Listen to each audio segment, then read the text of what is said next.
Let's talk about a word you probably use all the time, heart. It seems so simple, doesn't it? But here's the thing. It might just be one of the most powerful and complex words in the entire English language. Let's dig in and find out why. Okay, to get started, here's a little puzzle for you. The English language has what, over 1 million words? So what on earth makes a tiny list of just 850 of them so incredibly special? Well, here's the answer. They make up something called basic English, a list of the absolute most essential words you need to communicate pretty much any idea. And right there on that very short list is our word for today, heart. So what makes this one little word so indispensable? All right, first things first, we have to start with the heart of the body. To really understand how this word gets so complex, we got to begin with its most literal physical meaning. The number one definition is purely biological. The heart is that organ in your chest, and its job is to pump blood and keep you alive. Simple, concrete, no confusion there, right?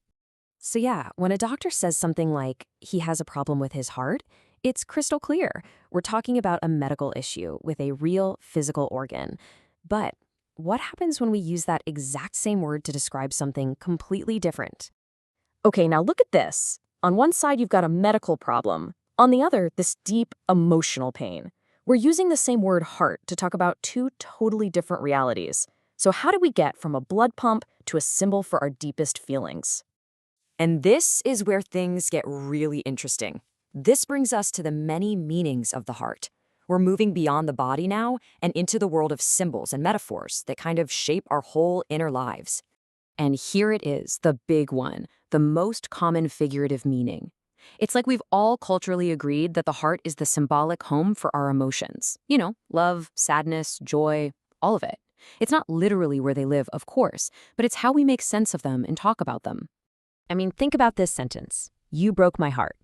That is one of the most powerful phrases in the language. It doesn't mean your physical organ shattered. No, it means someone caused you this immense, incredible emotional suffering. And that just shows you the power of metaphor. But it doesn't stop with emotions.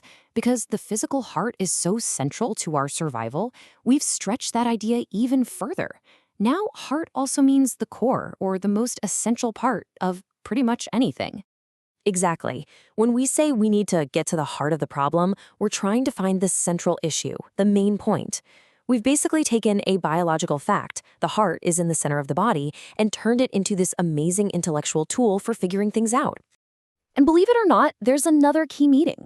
Heart can also refer to a person's capacity for things like compassion and courage. I mean, look at the synonyms, mercy, and the antonyms, cruelty. The word itself carries a kind of moral weight. So if you say someone has a lot of heart, you're describing their character, their bravery, their kindness, their spirit. So that's, at least 4 totally distinct meanings we've just covered, all packed into one little 4-letter word. Now, a word this powerful doesn't just exist on its own, in a vacuum.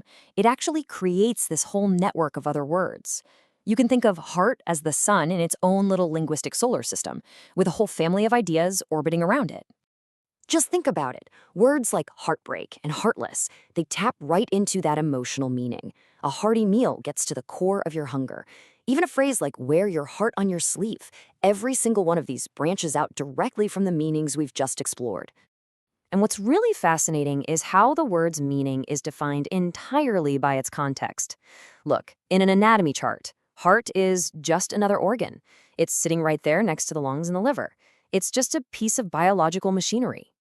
But then you look at it in this context, and it's something else entirely. In a deck of cards, hearts is just one of 4 suits, a purely abstract symbol. From a life-sustaining organ to a shape in a game. I mean, that is the incredible range we are talking about here. So after going through all these different layers and meanings, we get to the real point, the power of simple. Why does any of this actually matter? What's the big idea here? Well, it all comes right back to this number, 850. The reason heart earned its spot on that hyper-essential list of basic English words isn't just because it names an organ. It's so much more than that. Here's the key takeaway. These basic words are powerful because they are so incredibly versatile. They're like the Swiss Army knives of language. The word heart is a single, compact container that holds this huge range of ideas. from anatomy to emotion, from logic to morality. It's the bridge between our physical bodies and our abstract inner lives. And that really leaves us with a final thought. True mastery of a language isn't just about knowing a bunch of big, fancy words.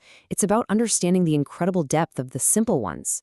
So the next time you use a basic word, maybe stop for a second and ask yourself, how many different worlds does this one little word truly unlock?